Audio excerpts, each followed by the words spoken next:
gran cava y un gran champán, van a la par. La calidad del vino está, todo es una cuestión de visión y de intentar hacer mejor todo nuestro trabajo para que la gente se dé cuenta del potencial que tenemos aquí.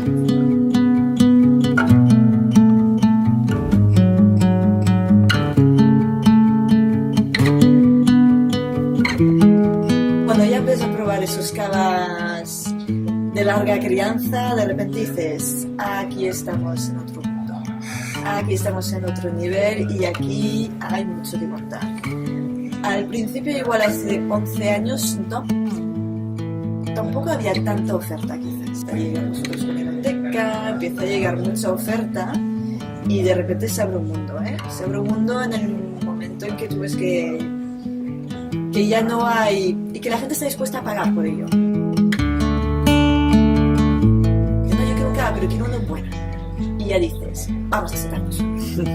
Y entonces sí que cuando realmente ya te pide algo bueno y tú puedes sacar una cosa, una Enoteca o como os comentaba antes que yo tengo ese Yerbatier en 2002 todavía y tú llegas y todo orgulloso y tú sabes que va a alucinar el cliente y efectivamente alucina, pues qué más bonito, ¿no?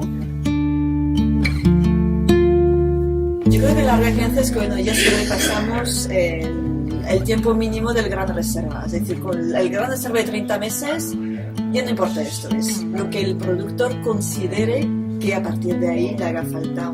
Creo que tiene que haber mucha honradez y mucha humildad, porque ahora ha pasado a ponerse un poquito ahora de moda justamente que todo el mundo haga sus cavas de larga crianza, y yo he probado cosas que realmente te dicen, no, es mi top y esto tiene 9 años de crianza y dices, bueno, pero ¿qué aporta?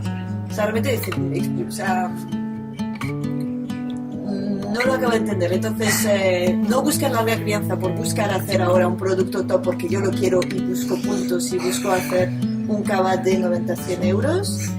Yo creo que realmente tiene que ser una bodega que tenga mucho vino ya y que sepa ya lo que tenga para saber dónde va, sino que de repente un día para otro decidir que ahora va a hacer un cava top. Yo creo que cuando te emociona, ¿no? Cuando abres, como hemos abierto antes, esta Enoteca de 2001 y tú dices, madre mía, lo que te pasa. Un tema, yo creo, de marca. La marca champán está colocada. La marca cava no consigue despegar como marca global en sí. Ya lo hemos visto, o sea, un gran cava y un gran champán van a la par. Van a la par, cada uno con sus virtudes, cada uno con su concepto de terroir, pero la calidad del vino está. La calidad del vino está, todo es una cuestión de visión y de intentar hacer mejor todo nuestro trabajo para que la gente se dé cuenta del potencial que tenemos aquí. Era imposible saber que era Francia corta, ¿no? Pero había 15 excelentes vinos y daba igual de dónde viniera.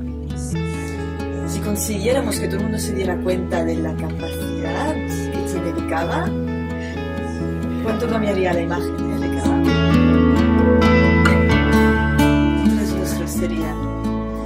Y me acuerdo también del primer Yerbatier también, pero antiguo, o sea, degollado hacía años. Guay, y ahí alucinabas mucho.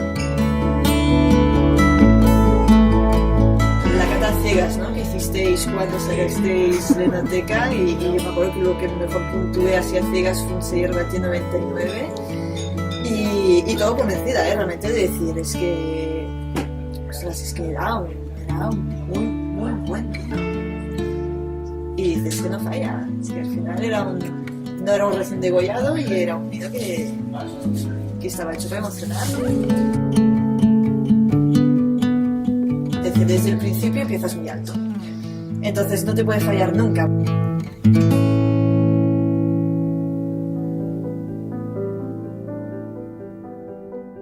El objetivo de la crianza: educarle, hacerle sabio, para que luego nos pueda mostrar muchos en un momento muy comprimido, porque se la ves en una botella, y hacernos disfrutar. Cuando quieres pasar de lo fantástico a lo sublime, pues seguramente necesites de las crianzas.